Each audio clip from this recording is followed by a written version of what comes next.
Hey guys, how's it going? Hope all is well wherever you guys are, around the world, around the country. I definitely miss this class and being in Sevilla, that's for sure.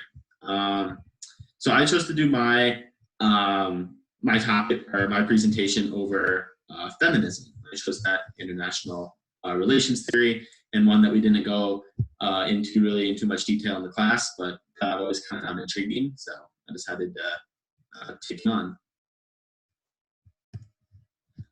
So what is feminism? I think many of us, many people already know, but it's like the advocacy for women's rights and gender equality. And so this can be defined as like social and political movements that are aimed to redefine gender norms and rights all around the world.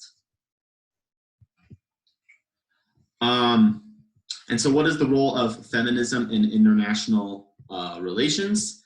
Well, women have often been, like throughout time, left out of decision making in international structures, and so socially, politically, and economically, women have had less of a voice and less of an influence as to what goes on, not only in their own countries, but from an international standpoint. And so, according to an article I read, it was called Introducing Feminism in International Relations Theory. Back in 2015, the World Bank estimated that globally, women only made up just 22.9% of parliaments. So that shows that, that other like 77%, is going directly towards men and their role in national parliaments.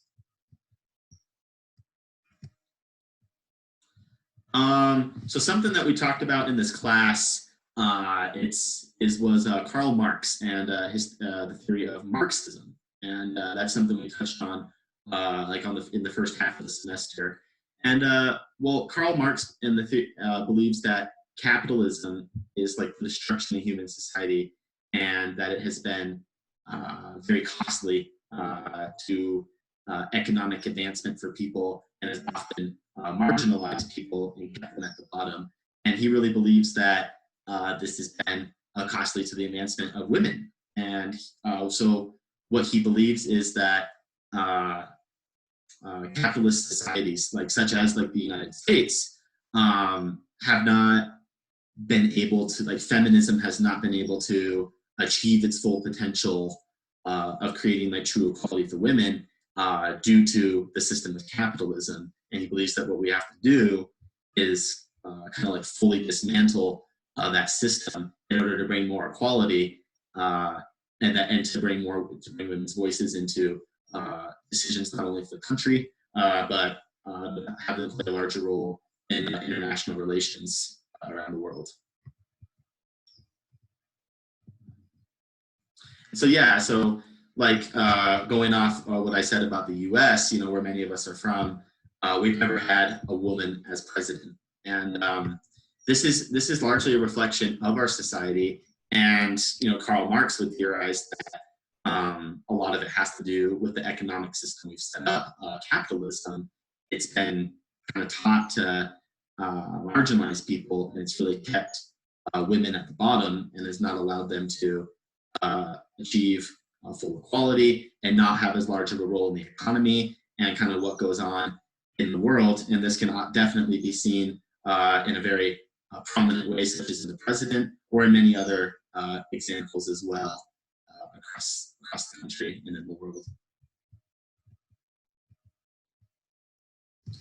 So it's kind of to wrap up kind of the thoughts.